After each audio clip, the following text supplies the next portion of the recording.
Wake up, look at the screen. Gold just crossed $4,500 an ounce. The retail investor sees this and thinks, it's too expensive. I missed it. The smart money sees this and thinks silver is mispriced. We are witnessing a historic dislocation. Gold has repriced for a world of debt, war, and inflation, episode 3. But silver is still sleeping. At $75, silver feels expensive compared to last year, but compared to gold, it is dirt cheap. We are looking at a gold to silver ratio of 60 to 1. Historically, this ratio reverts to 15 to 1. If we simply go back to the historical average, with gold at $4,500, silver isn't going to $100. It is mathematically headed to $300 an ounce. This is the catch-up trade, and it is the most violent trade in financial markets. To understand why $300 isn't a fantasy, you have to look at 5,000 years of history. The gold to silver ratio, GSR, measures how many ounces of silver it takes to buy 1 ounce of gold. In the Roman Empire, the ratio was 12 to 1. In the U.S. Coinage Act of 1792, it was fixed at 15 to 1. Why? Because that is the geological ratio. For every ounce of gold we dig up, we find roughly 8 to 10 ounces of silver. Nature set the price. But today, the financial markets have broken that link. They have pushed the ratio as high as 80 or 90. This is a coiled spring. Every time the ratio gets this stretched, it snaps back. In 1980, it snapped back to 17. In 2011, it snapped back to 30. The smart money bets on reversion to the mean. They know that price is temporary, but ratios are structural. Why does silver lag? Why didn't it move with gold? Psychology. Gold is the fear trade. When central banks and billionaires get scared, they buy gold first. It is the tier 1 asset. Silver is the greed trade. It takes time for the fear to trickle down to the public. When the average person realizes they can't afford a $4,500 gold coin, they look for the next best thing. They turn to poor man's gold. This creates a rush of liquidity into a market that is tiny. The silver market is a fraction of the size of the gold market. It's like trying to pour the water from a fire hose, gold capital, into a garden hose, silver market. The pressure builds, the pipe bulges, and then it explodes. We are currently in the bulge phase. The money is looking for a home, and silver is the only cheap house on the block. Let's do the specific math for the skeptics. If gold stays exactly where it is today, 4,500, here is what silver does at different ratios. At a conservative 31 ratio, seen in 2011, silver hits $150. That's a double from here.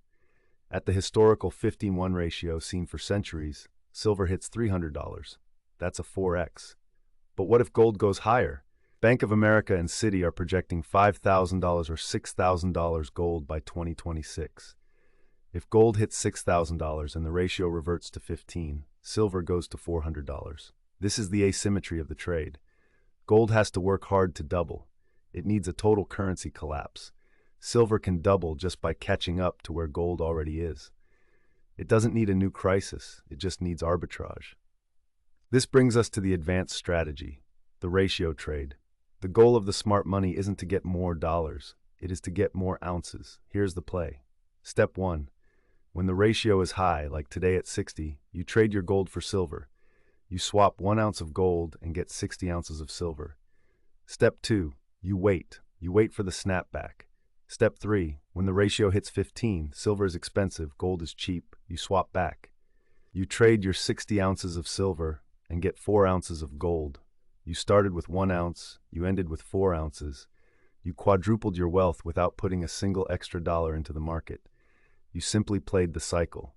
This is how dynasties are built. They don't just hold, they rotate. Critics will say, but we aren't using silver money anymore. The ratio doesn't matter. They are ignoring the industrial floor, episode 12. In 1980, we didn't have solar panels, we didn't have EVs, we didn't have AI chips.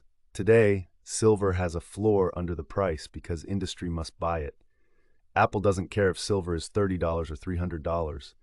There's only 50th of cent of silver in an iPhone. They will pay the price. Raytheon doesn't care. They need it for missiles. This makes the ratio reversion even more likely. Gold is purely monetary. Silver is monetary plus industrial. In a booming economy, industry buys silver. In a crashing economy, investors buy silver. It is the all-weather metal, and with gold at $4,500, the monetary premium is finally waking up to join the industrial demand. But before you rush to buy, you must understand the single biggest risk, the paper trap. Many investors buy ETFs like SLV because it's easy, but SLV is not metal. It is a derivative.